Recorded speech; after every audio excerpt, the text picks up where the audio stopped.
Hello, and welcome to another episode of Relationships with DAP. We are the Community Education and Outreach Team for the Domestic Abuse Project of Delaware County, also known as DAP. I am Nicole Powell, the Community Education Manager. Hi, everyone. My name is Veronica Lynch, and I am the Outreach Awareness Specialist. And we will be your hosts today as we learn and talk more about domestic violence in professional sports. It's time to get real. Every week. It's a part of the lifestyle now and the culture. So you all know who we are, but we have two amazing special guests with us today who we would like for them to introduce themselves. We'll start with Mr. Hightower. Hey, thanks a lot for inviting me for this opportunity. My name is Arthur Hightower. I'm the Senior Director of Player Engagement for the Los Angeles Chargers. This is my 17th season upcoming with the team.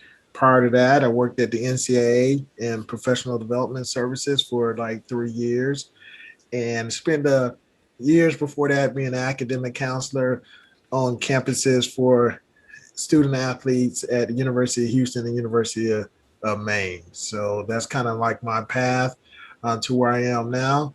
I'm excited to be here and discuss this topic of importance and just understanding what it is that our league is doing to eradicate DVSA. Awesome. Thank you. Mr. Gregory. Yeah, I'm George Gregory. I'm the team chaplain for the LA Chargers, and this is my fifth season. Art, fifth season. I say that because Art's got, triple that on me. But yeah, I love to do what I do. In addition to being a chaplain, my wife and I have a resource for marriages called Journey for Life. We believe marriage is a journey, and it should be for life. Outside of that, we're church planners in New York City. Veronica, for 10 years, right in the concrete jungle. And there, my wife also had her private practice in therapy. So we love this topic of helping others any way we can. Awesome. I mean, that both sounds really cool. It sounds like your education and careers have really led you, to this conversation today. So this is going to be really exciting for us. Yeah. We talk about the total wellness of the population that we work with. So absolutely. Perfect. Well, speaking of total wellness, how is domestic violence or healthy relationships rather viewed and discussed within professional sports in your experience? Well, we actually cover it each and every year. It's ongoing education that we do with the league, discussing that. What is a healthy relationship? What is an unhealthy relationship? As a matter of fact, it's funny that you mentioned that. Our rookies just went through our training earlier last week, a week ago today. They went through their sessions of healthy and unhealthy relationships and the components that make that up. And George is on that call too, and we're able to advise the young men that we work with what goes into goes into a healthy relationship and what goes into recognizing when you're in an unhealthy situation. Right.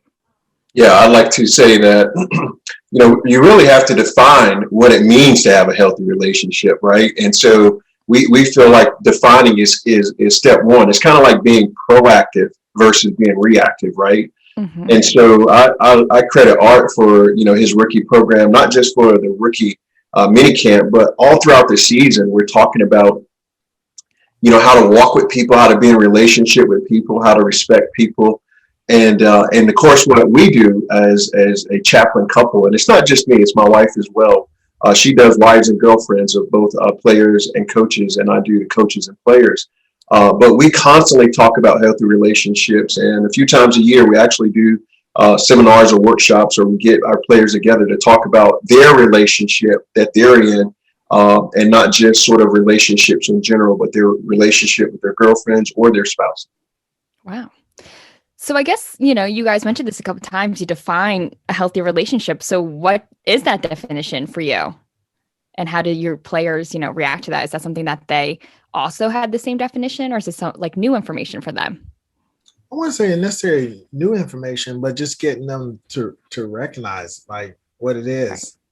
Just understanding that when you now come into a new profession, a new lifestyle, recognizing what that means to transition from being in college and what a relationship may have meant then versus now this is your first job, because it is a job. Most people look at it as a game, but this is a job. This is a commitment into a profession that is new for them. And we can think about our own lives, like as we make a transition and how to navigate our relationships and as it changes, because it could be your hours at work. Now you got to bring homework, and understanding, the time that needs to provide or feed into a relationship. And that's where George comes in and helping them understand, like, what is, how do you nurture your relationships?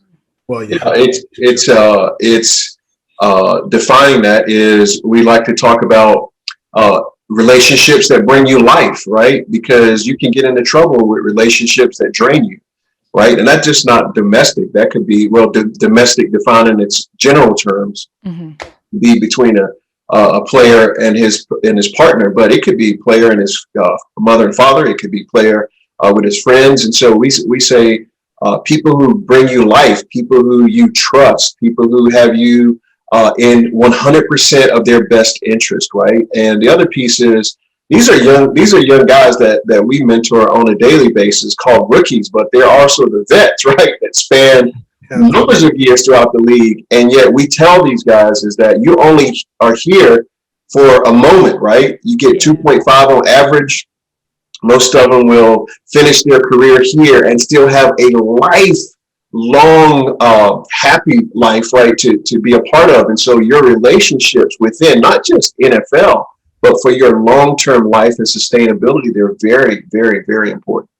Yeah, because I mean, you're talking about how your ecosystems, change throughout. I mean, when they join an organization, the ecosystem could have just been consisted of their college teammates, their teachers, advisors, and if they are parents, as far as them being parents, and then now they branch out to this, you have your coaches, your financial advisor, your agent, and then us, who they're learning how to develop a sense of trust for. And then as they navigate life, as George mentioned, like, it's about life. They're going to transition out of this particular career field at one point. That's a given, right? So what tools can they take from the time they are with us that carries them on throughout their life? Wow. We love all of that, especially the light and relationships, right? So we strive to, again, educate individuals on not just the significant other partnerships or the intimate partnerships that one may experience regarding relationships, but also friendships and relationships with their parents, siblings, and again, like friends, associates, especially as a professional athlete. I'm sure that's an even more complex conversation. However, given that, so this is June, and in June, throughout the month of June, we like to highlight an engaging men campaign called #HearMeOut. And a part of that is also encouraging males to speak up about their experience of being victimized by an unhealthy partner or relationship. So are your players privy to that? Are they aware that they too can be victimized by domestic violence, whether it be by the hands of a partner or, like you said, a parent or sibling or other loved one? Absolutely. Because society kind of has this thing like, oh, it could be one way, right? But an unhealthy relationship is an unhealthy relationship, period. And just being able to go through and recognize what makes up those components, the most obvious is the physical, right? Then the financial restraints, it could be stuff of that nature, holding people or keeping them from their peer group or friend group, isolation. I think that's the better term for it. So them understanding that it does go both ways, or for us, sometimes maybe recognize a situation where you could have a teammate, or for us, a player that is in a situation like that. So them recognizing that, and they do understand that. So it's just not one way. Yeah, the thing I like is when you can see the lights come on, right? And we're doing a lot over Zoom, but even when we're in person, to see, these kids are coming out at 22 years old. the rookies. And for us, that's my son's age, or at least it was a couple of years ago. But to see that some of them are bumping into this firsthand knowledge for the first time, right? Talking about your credit score, we talked about that. It's not just the name on their jersey on the back, right? It's the name that represents them in the community, right? And those relationships, not just spouse or girlfriend, but between all those interconnections are so important. And the ability to navigate those at this level is the highest, right? Because we teach them how to be professionals, right? Not just on the field, but unfortunately, they got to live as professionals 24 hours a day, because one blip can cause them tremendous amount of money and social collateral. Right. And you mentioned like financial abuse and, credit and everything. And that's something that even, we're working with people who are not famous athletes or anything, but that's still something that applies everywhere. I think, financial abuse occurs in 98% of domestic violence relationships, and that can be within the family or in an intimate partner relationship. So it's something, but it's also the least talked about form of domestic violence or power and control. So I like that you brought that up, and the fact that, these are careers on a grand scale here. Everyone's watching you, like you said, these things are going to be lasting forever. So the conversations, of course, are going to look a little different, but I really liked everything that you guys just highlighted, especially the terms isolation, all of that. It's just, you're doing our job for us. I love to see it. So yeah. Sounds like you know what y'all talking about, Mm-hmm. No, this is what we educate our players. We're held to a very high standard. Like you mentioned the public perception of athletes, they're famous, but deep down, it's just real people. Right. You could be standing behind in a grocery store. Some of you may recognize the more recognizable figures, but for most times you don't. But the education has to be strong. We're really held to a high standard. So we take our time, make sure that we cover all of this, and so that it's understood and those terms are recognized, so that sometimes you may find yourself in a situation that you do understand what it is. Yeah, I got to give, again, you might hear me give Art a lot of credit throughout this podcast, because so many times you hear the one or two blips that might happen per season. But you never hear about the countless classes or one-on-one times on a plane where we're really in these guys' ear talking to them about one bad choice could affect you for the rest of your life. And this is about character development. It's about not just their bodies, but it's about even their soul. Like Coach Lynn, when he brought me on to be a chaplain, he said he wanted to be a head coach that was just not about the body. He wanted to be about the mind, body, and the soul, which you never hear about things like that in media, right? That coaches care about these guys. It's not just the wins, but it's really teaching them how to win in life. And that's the most critical part, is this career will end. And yet there's so many times in media where their projections are about the here and now. And if they mess up now, it's for the rest of their life. And yet we've all messed up, right? Yeah. We've all had to do a redo or hit that Staples easy button, and yet to get ahead of it and to say to these guys, hey, think about all these things. And so Art does a really good job, and our team clinician, Dr. Herb Martin, does a really good job at putting variety of educational moments on many different levels at these guys, and they say the same thing. They just say it in different ways almost every single day.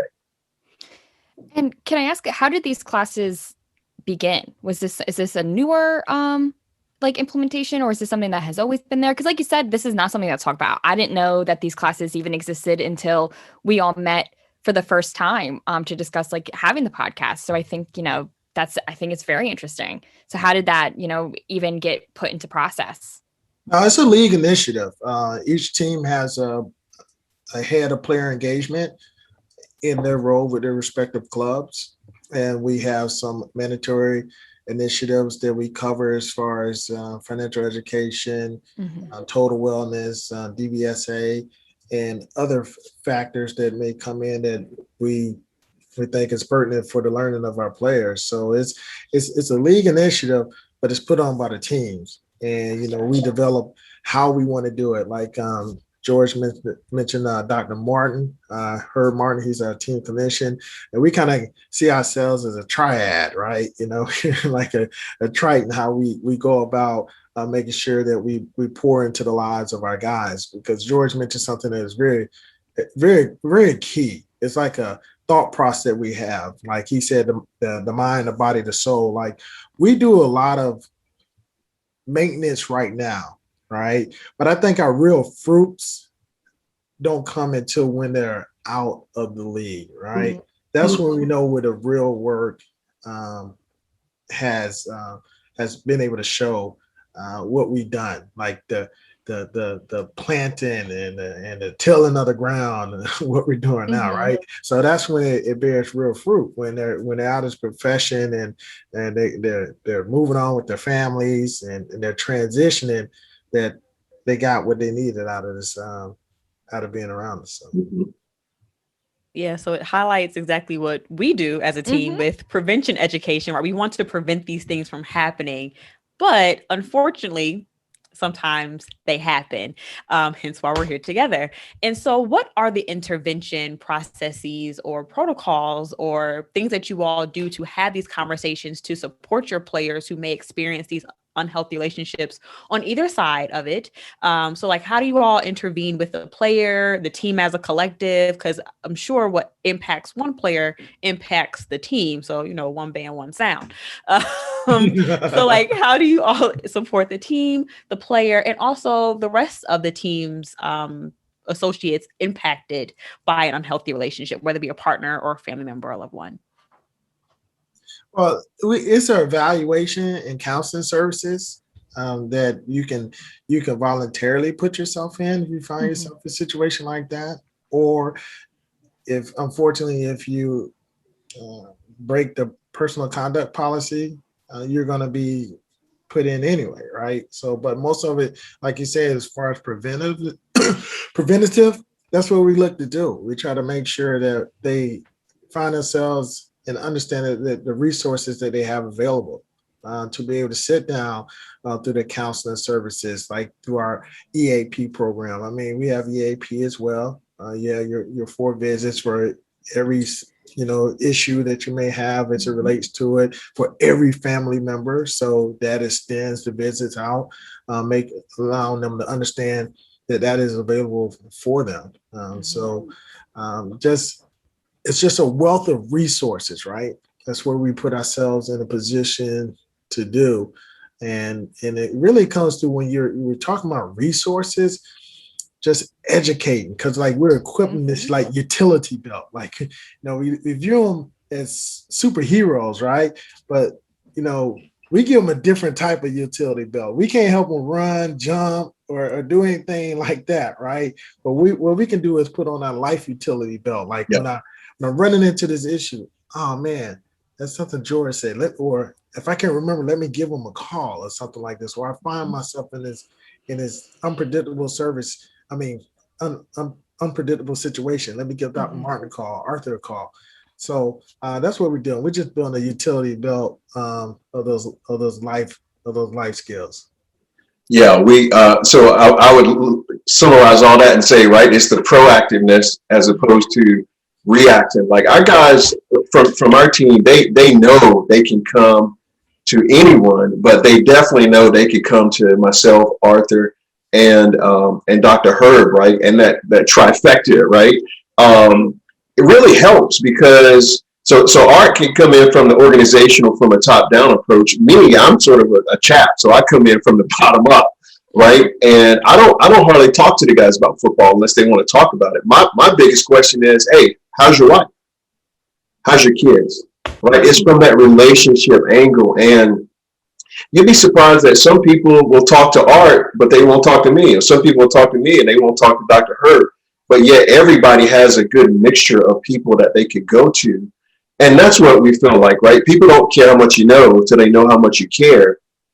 And there's something about the synergy and the approach, right? And again, I got to applaud Art because he's created this culture where it's not just about him and his role, but it's about how he allows others to help him out in his role. Because these players, let's face it, when you have 53 on the roster and 10 or 12 on the practice squad, you need more than one person or one set of eyes. You need multiple things. And whereas art comes from that official, like we're all husbands, we're all dads, we're all mentors, we're all, uncles. And so we treat our guys just like they're our son or our cousin or one of our family members. Why? Because they are. They're not just coming in the door 1 year, but we see them 15 or 20 years later. And to see them now with a kid, or to see their businesses flourishing, or to see some of them now struggling in life is somewhat heartbreaking, but yet they're not alone. We're together with them. And one thing, Veronica, Nicole, as well, like, the title of your show, like, let's get real, right? We're able to be real with our guys. Like, we're not just sitting up here on this pedestal. I mean, I've been married close to 25 years now, and George has been married somewhat the same. We understand the struggles of relationship. We raise kids. We've been sons. We understand all of it. So we're able to share personal experiences with them and giving them so they can look at us like, oh, okay, they really can relate to being in some way a situation like this, or understand how we navigate it. And then even just us being able to discuss it, how much that helps. So giving them a forum or a place where it can be discussed freely goes a long way. So it's not just harbored inside. And I gotta be honest, I'm shocked to how similar what you're saying is to us here at our agency and everything, because everything you're saying is exactly how Nicole and I feel. Education to me is one of the major forms of empowerment. How do we, feel good about ourselves, so that knowing what's out there to feel good about? And at DAP, we are functioning off of an empowerment model, and that's all through information and resources. Like, we're not here to make decisions for anyone. We're here to give you the information to make the best decision for yourself. And whether or not we're in a middle school or high school, college, universities, wherever we are in the community, we're providing that information so people can know too. Even if they don't want to come to our agency, we'll let you know what other agencies are around. Or even if you don't want to go to domestic violence place at all, we'll help you find, other options, and understanding that, we're here to help and being real, right? Like, when we're with our middle schoolers, we make fun of ourselves because we know, like, we were in middle school too, and we're not in middle school now, and they're cooler than we are most of the time. So, just getting on their level and meeting them where they're at, and understanding that we're all learning together. We are not experts in that. People often refer to us as experts, but we're like, hey, we're learning. We're just trying to have a good time. That's it. Day by day. That's it. That's all. Yeah. And it kind of makes me a little jealous. I don't know about you, Veronica. Right. Don't be jealous. Like, we're all doing the same thing. We're just different pay grades. Educating them. We're educated. We're just educating the population that we're in front of. Yeah. Yeah. And so we do the same, and we try to make it, like you all have done successfully, it sounds like, to make it a safe space, and have these conversations with young people and be vulnerable. And we, like Veronica said, we have a good time. It's a tough conversation to have. And people think we're like, oh, you're talking about rape and beating each other. And when I tell you we have fun with these kids, we have fun with these kids. And I guess you can tell we kind of missed them a little bit too, based off of how we're talking about them. But one thing that we always strive in our conversations, because we know, again, like, we're a little older than middle school and high school. Yeah. And there's a piece that is missing a little bit there. And also, we have a curriculum called Coaching Boys into Men. And as phenomenal of educators that I believe that we are and know that we are, there's just this, again, a lack in terms of how we're able to connect with young men, young male athletes. I'm a former athlete, but I'm not. I mean, you can never tell now. I was the gym. But what we would like to do more of, and we allow our students to do, is that accountability as peers. So, like, we're adults, we're coming in, we're like talking to you about what you should or should not be doing in a relationship to make yourself a healthy partner, and to be a healthy partner, and to how to receive a healthy partner, so on and so forth. But how do you all hold your players accountable, and even like your peers outside of just the LA Chargers, as men especially?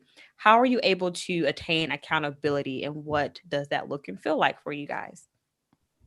I think about the resources that we bring in. Like, I'm not trying to be an ad for to agencies, the gentlemen that I bring in, but I find that they do a exceptional job for us and breaking that down. Like the first one's a group that's up in New York, a Call to Men.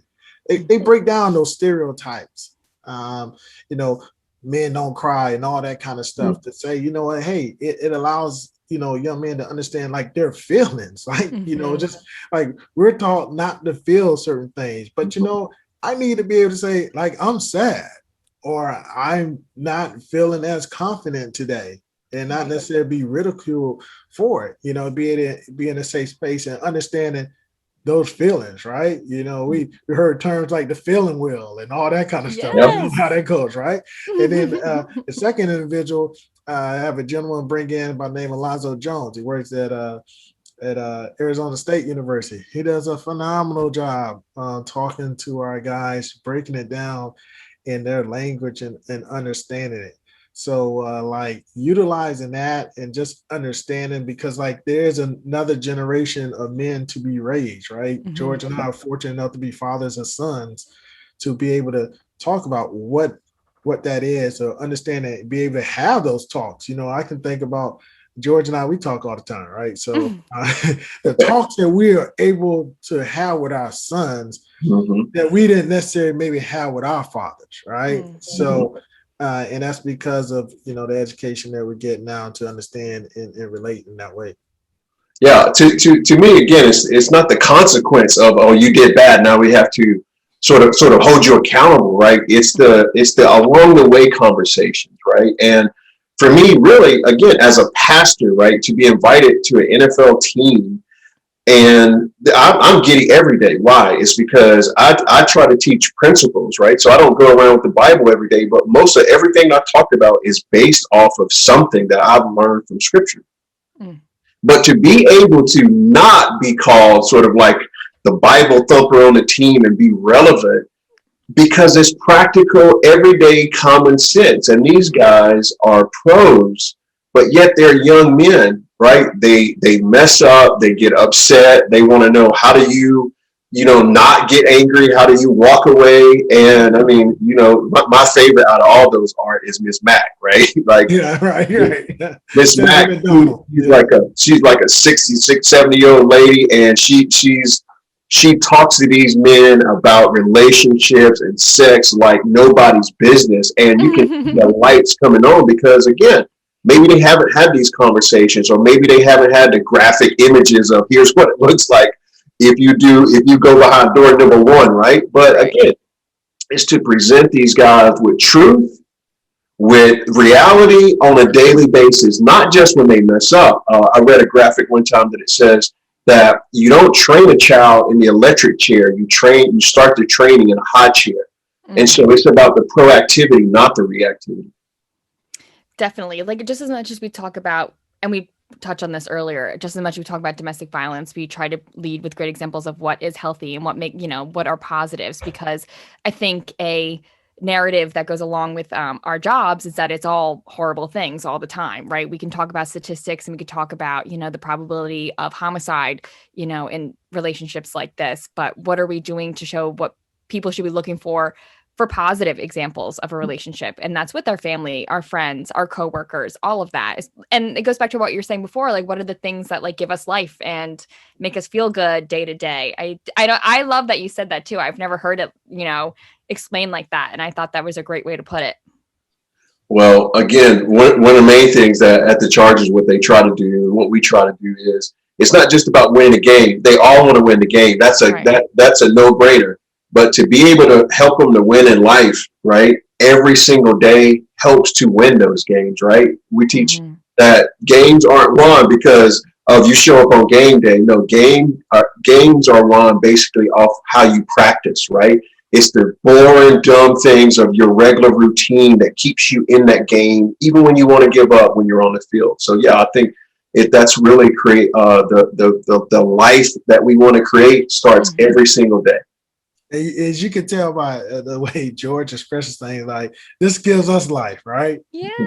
We look at, our relationship too, as far as like our working relationship when we come in, like, this gives us life to know that we can pour into the men that we're responsible for forgotten. We got a bromance going on. So. I love that. We love that. Nicole and I come in and hype each other up every day too, so it's nice to That's see good. Like, that, because you guys got like a theme song or something? We just showed send each other TikToks. Yeah. Yes. So we do have a TikTok, and it is addicting. So we do not suggest you get it if you don't have one. In fact, we have a TikTok so bad. I told her after we had our conversation initially, I found out you have a TikTok. The LA Chargers TikTok came up on my For You page. I was like, oh, okay. Yeah. Although we have all social media covered. Yeah, our social media is one of the best in the league. Trust. Yeah. Okay. Well, one of ours is the best in PA, Southeastern Sure. Pennsylvania. Hey, you guys are pros. That's why. Yeah. I mean, I am a Philadelphia Eagles fan, but I'm gonna let you have that, okay, That's for your right. social media. But no, I just love football. But yeah, I mean, this is helpful, and I mean, although so far this conversation and will continue to be amazing, what are the consequences that take place, and how are they determined in the event a domestic incident takes place with one of your players, or even just anyone in the on your team? Because it sounds like it's more than just the players on the field. Oh yeah, and I didn't mean to cut you off, and I'm sorry. Like, You're fine. we're all held to a higher standard. I mean, not only players, like players, staff, coaches, officials, anybody associated with the league. We had this personal conduct policy that is like, to me, it's worse than breaking the law, right? And actually, our players have their session coming up this Friday where we go through it, and I actually, for this meeting, I printed it off. They keep it right here with me, right? There you go. Yeah, it's 7 pages here. It goes through all of it, and I'm not going to sit here and read it off, right? But like we are held, and there are consequences. I mean, you're talking about forfeiture, not only just pay, but it could be your career, right? Mhm. So this is taken very seriously. It's nothing that's just slap on the hand. I guess that's what the phrase should be. Like, it's nothing like that. It's really, everybody's held to a standard where there's an investigation process that goes on to it to find out all the details, and everything goes on. So then that, in a sense, any punishments that need to be handed out, they're handed out correctly. So. Mm-hmm. Yeah. So the coach that brought me here, Anthony Lynn, he's no longer here, but one of the things I heard Coach Lynn say to the team one day is, he says one of his number one rules to play was that you don't hit a woman. Basically, he said, if you hit a woman, you will not play for me. And to hear that from a head coach who I believe was serious, we had no incidents of that on our team over the last 4 years. And I just feel like when you set a standard like that from the top, and you challenge these men, because they're men, who are fathers, they are fathers, who are husbands, they are husbands, who are boyfriends, or who want their name to be etched in history, it starts right now. And so if you want to play the game to make an impact, coach would say, your number one rule is you don't hit a woman. And I feel like that checked a lot of those guys at the door, because you think, that what does it have to do with football? It has everything to do with football, because football is not just about winning the games. It's about the man that it's making you become throughout the heart, the struggle, and all the things that it takes to get to this level. And so, in like looking at the Coaching Boys Intimate curriculum, which is through the Futures Without Violence website, and I don't know if it's a foundation, but Futures Without Violence, they do have a curriculum called Coaching Boys into Men, and it is holding male athletes accountable for gender-based violence, right? And for us, we are an inclusive team and agency, so we talk about it across the board, including like LGBT, trans, queer relationships, and not just the physical piece of domestic violence or healthy relationships, but also verbal, right? And so, how are the conversations, or how are we holding, or how the players and teams and the hold, I guess, the league as a family, hold each other accountable in terms of even the language that's used around gender-based violence, or when incidents do occur, how are you regrouping thereafter to kind of have conversations to, I don't know, vent or just kind of gather each other to say, this is what happened, this is what not to do, how do we move forward, and how do we hold each other accountable to ensure this does not happen again or with us. Does that make sense? That was a lot. What I understood you to say, Nicole, is like, verbally, how are we being accountable towards each other in the language that we use, whether it's racially, gender, what type of words and language that we use, and that sometimes we may find in our songs, right? As a parent, that's what we say, like these lyrics that we find in our songs, and how they're not necessarily used in the workplace, right? It is something simple as little things around we can't play music like that in our building. So none of the ones with the horrible, the bad language in it, the ones that speak down on women, you can't have any of that type of music, in our building. Even how to refer to each other, right? And then even now in the league, you can get a penalty for saying something like that. You can get an unsportsmanlike penalty on the field for referring to somebody, just, I like to say, out of name, right? So love it. Yeah, the unfortunate thing is, as the many rules that you put in place, and we believe putting rules in place and consequences, you can't. Some of this stuff, you can't legislate the humanity of people, right? And so one is, we know people are human.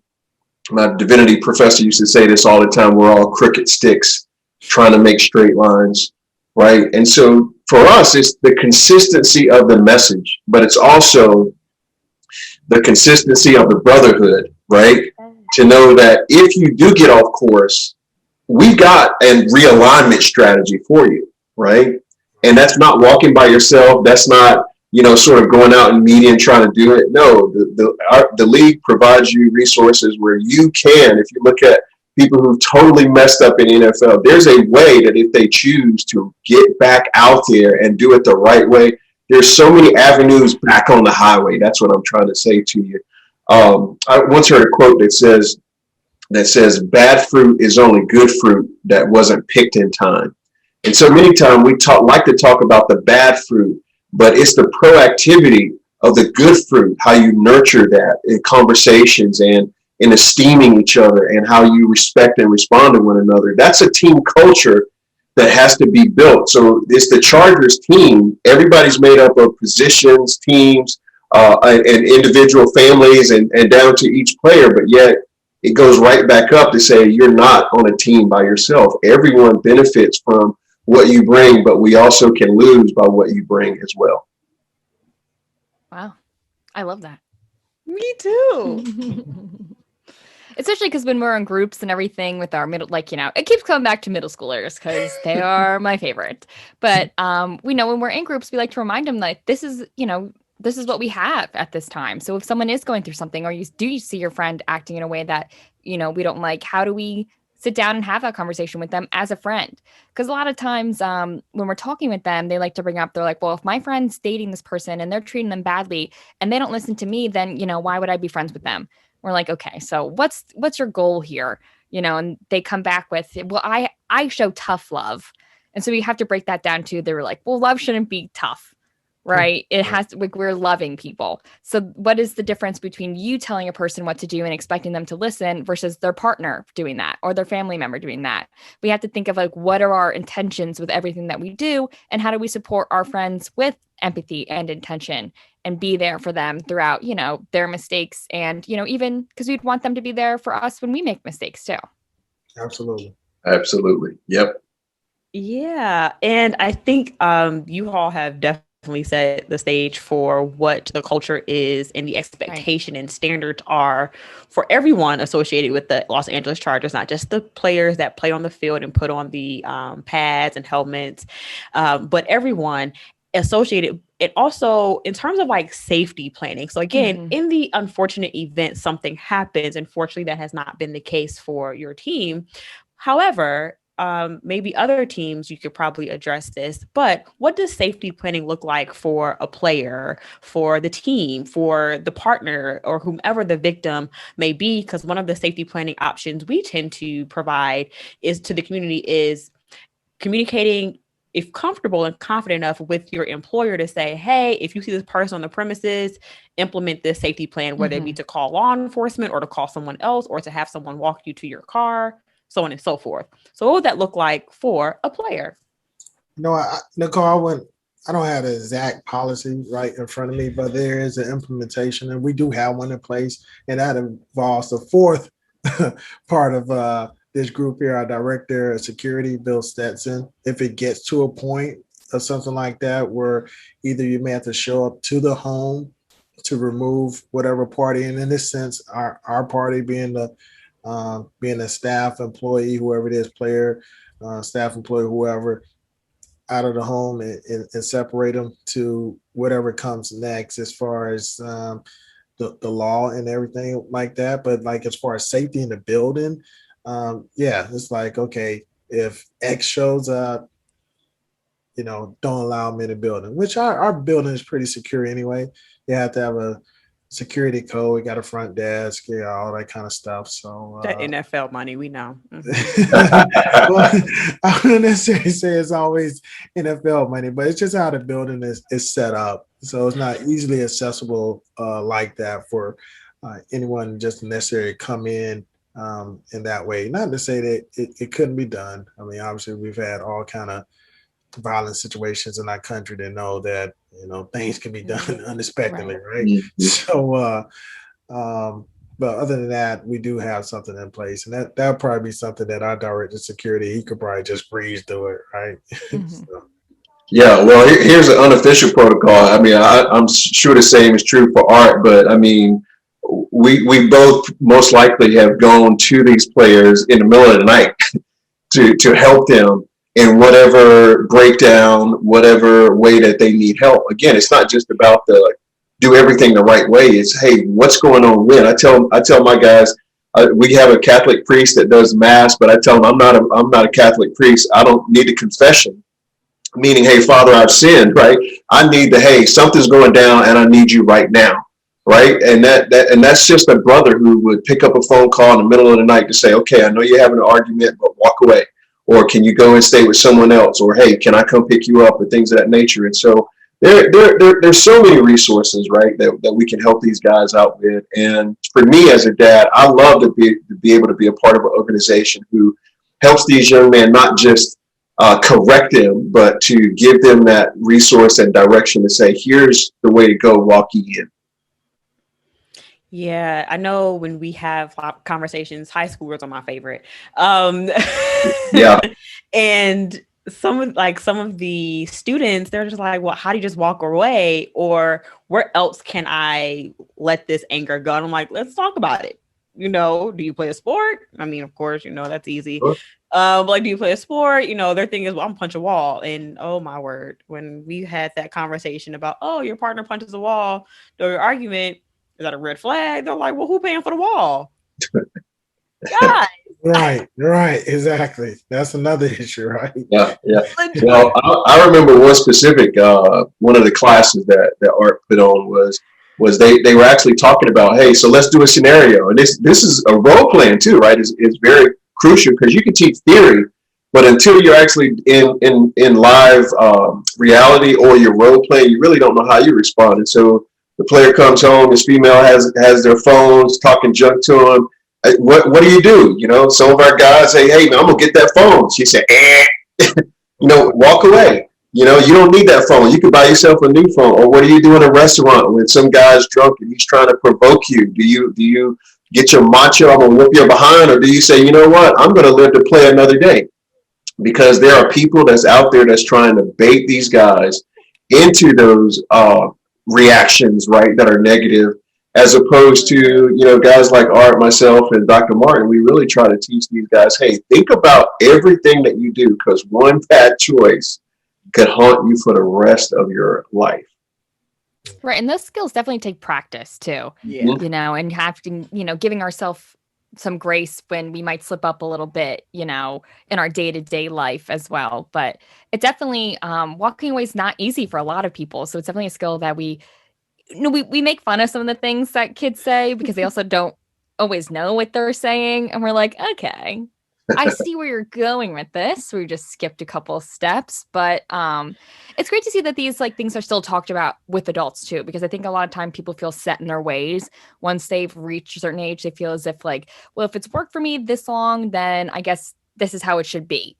So it's nice to see that, growth and learning and education are, always encouraged within the league too, because that's something that's very important values to Nicole and I. So it's great to see that outside of agencies just like ours.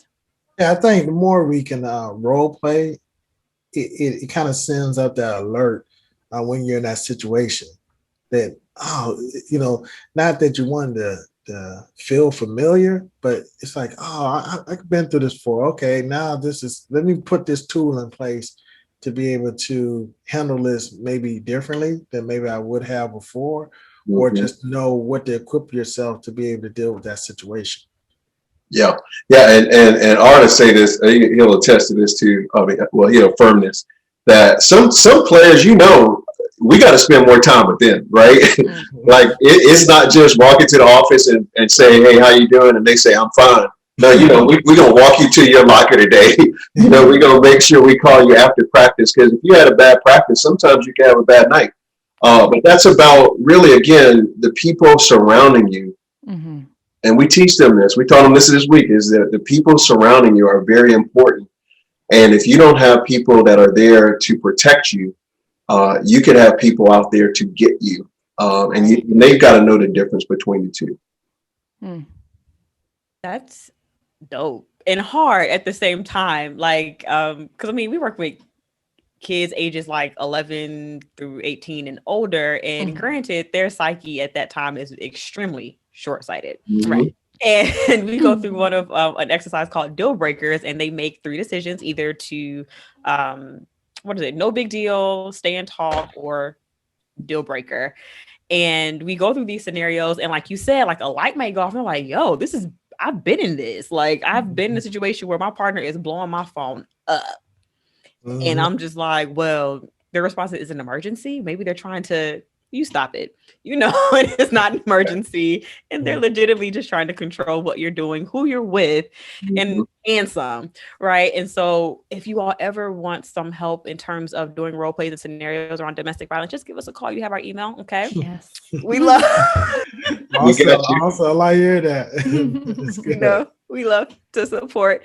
But in addition to that, are there any challenges that you all experience with having these conversations and guiding them? I'm sure it's not an easy process with guiding a group of young men and older men through life in general. But what challenges do you face specifically as it relates to conversations around healthy and unhealthy relationships? Nicole, I think the biggest challenge we face, Nicole and Veronica, sometimes it's just because we're just coming together as a group of guys, being able to be open and vulnerable with one another if you had to share something. So there's a lot of respect that goes when you first meet each other, but the development of trust, when that happens. So I would say that's probably the most challenging thing that we face. But once you get past that, it's a free-flowing conversation. But initially, I would say that's the most challenging thing. What about you, George? Yeah, it's like the onion, right? You never know what you're working with. You start peeling those layers back. You're like, wow, that's deep. Okay, that's okay. So we like to see these athletes as put together. They're ready for the field. They're ready for life. But the unfortunate thing is, man, some people are broken. And that's the part that just tears you apart, right? To see, wow, you can run fast and you can hit, but you're a complex individual. And it could be because of their past. It could be because of their mother and father, their relation. It could be because of abuse or molestation. It could be, it's a host, a multiplicity of things.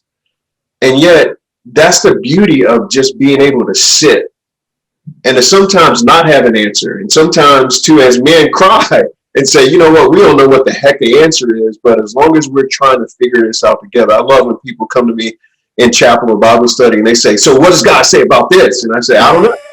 And they say, what do you mean you don't know? You're supposed to know everything. And I said, no, I never told you that. But what we'll do, how about this? Let me go back and research, and let's research together so we'll come back. Why? It's because when you're dealing with humanity and people's mess, sometimes we don't like the cesspool that we look into. And yet we are the agents who can sit and look and say, you know what, that stinks, but you can smell better or you can do better. Why? It's because that one incident that has led to a lot of wrong things in your life, we can get that right, maybe through therapy, maybe through professional help, or maybe it's just through people telling you you're going to live to shoot, or you're going to live to see another day. You're going to live to play another game. I love both of your responses. That was everything. I wasn't just going to take down a few notes. Right. Thank you for hey, we need this podcast, by the way. Art and I just we just signed a deal to write a book right now. There you go. Listen, all these like quotes. I mean, we thought we were witty, and now come back here, it's just like being humbled. No, we just added to the value of the podcast. What you do in the area. I mean, any way we can support. Yep. What it is that you're doing. That's why we were glad to take the time out of our day to make sure that we did it. Yay. I mean, that kind of answers like the next question that we have is like collaboration with domestic violence agencies. Is this something that you do often, or what would that look like for you as professionals, but also I guess the league? I think every team has their opportunity to collaborate with who they would like to in a local area, obviously, because that's their community, right? That's where they're more visible in the way they want to handle it, or you can use some of the league resources that come in. We've been unique in situations. I've been with a team, like I mentioned earlier, this is my 17th season upcoming with the team. So I made a transition from San Diego to Los Angeles. When I was in San Diego, we used to take our rookie class down to the women's shelter, right? So obviously, sign all the paperwork that goes along with that, and just get a really let's keep it real situation and look at it, right? So in here, we just do it in different ways in our conversation. So we just make sure that it's genuine in our approach, so they really get the message and they really understand it. Because sometimes, like George mentioned, sometimes we're from broken situations. So we can't just go and do that. We may need to have a conversation, because it may be troubling for somebody. They could have came out of a situation like that. And we need to know and be able to respect that. And that's what I don't want to toot my own horn, right? But go ahead. No, toot it, bro. Right. I looked at Coach Lynn a number of years ago. And I said, I don't even know if you know what you have, right? Because most people think, okay, Chaplain only talks about Bible. It's like, no. My wife helps me. She's a professional therapist, right? And so when we show up to do enrichment relationship seminars, and we talk about communication, conflict resolution, when we show up to do that, these young men are seeing, wow, here's a young couple who has it together. They love each other 25 years. He doesn't have to cheat. He don't have to step out, or they watch our communication. They see in live and in person, therapists, pastors, the team chaplain, a father, a husband, a mother, work together through so much, right? And in fact, my wife and I will toss it up in front of them, right, to show them, hey, here's how you resolve a conflict, right? Because some of them, they don't know how to respond, right? They've never had a perfect, not a perfect, but they've not had a good example of what a healthy marriage is, or what a healthy relationship is, or God forbid, if they come out of college like I came out of college, or at least entered in college, was I thought I was God's gift to women, right? And so, no, it's not about that. When your relationship, we teach if you want it your way, you got to go to Burger King. And so there's so much when you can get not just resources on the team, but resources that support the team, right? I'm a part of the support staff. That's the beauty, that you don't have to have everything. You create those partnerships, and you always get what you don't have, or where your strengths are not up to par. You surround yourself with people who can help fill in the gaps. I love it. I was just gonna say, I love like the hype for each other, the hype for your family. It's so nice to see, especially like because the work that we do can be very dark. So it's like good to see like positive examples. And I like that that's being like set and, showed in the across the world and everything like that. So I think you guys both do really, really great work.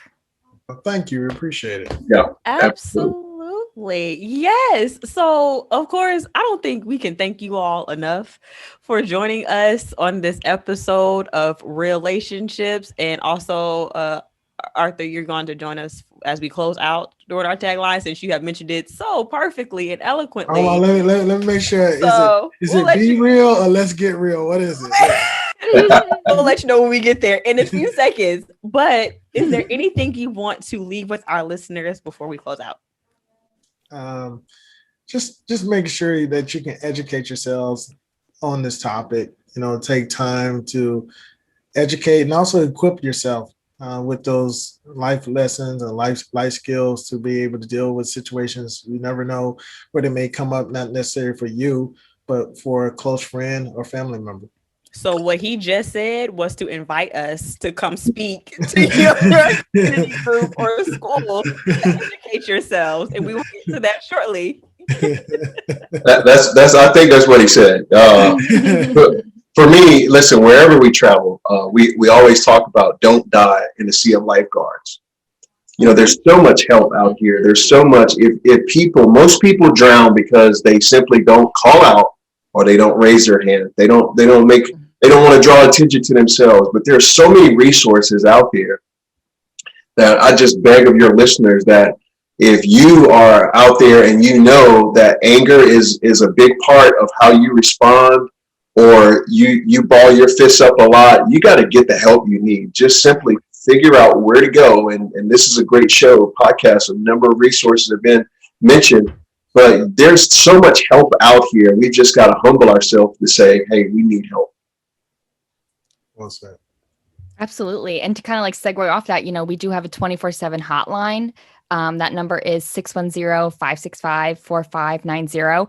And anybody can call us at any time of day. If you are, experiencing domestic violence in your life, someone who's experiencing it, or maybe, like you said, you are somebody who you've noticed these behaviors and patterns in your life, and you want to know what you can do to, better yourself. We can always point you in the direction of resources that are local, or, wherever you are, we'll Google it for you, and help you find them. So no matter what stage you're in, if you're experiencing the abuse right then and there, or it's happened years ago and you just want to talk about it, we're always here for you. So that number again is 610-565-4590.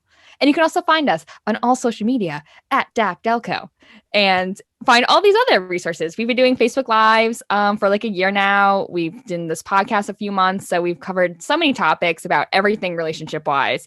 And, there isn't anything that we don't love to talk about. So, listen. Is there anything we don't love to talk about? We talk about everything. You gotta think about what is off limits, though. Just curious. Not just for like, bored and things like that. What did we get ourselves into? Again, we thank you all so much, more than you know. We are so excited for what's to come, and we hope this is not the last time that we're able to work with you all. Mm-hmm. If you know anybody that works for the Philadelphia Eagles, just let us know. Not for tickets' sake. We'll do for the type of work that you do. You guys to be an awesome resource in that metropolitan area. So, absolutely. Hey, Art. They probably don't even know the new head coach was the coach with the Chargers. So yeah, we do. Yeah, he was our wide receivers coach and quarterbacks coach. I should know that. That's a bad fan move on my part. But that's even better. We're in there, Veronica. We got work to do, ma'am. All right. So, okay, as we close, our tagline is don't forget to keep it real. So you're going to be ready to say it in like 5 seconds? Oh, yeah. All right. Thank you again for joining us. And don't forget to keep it real. Yay. Awesome.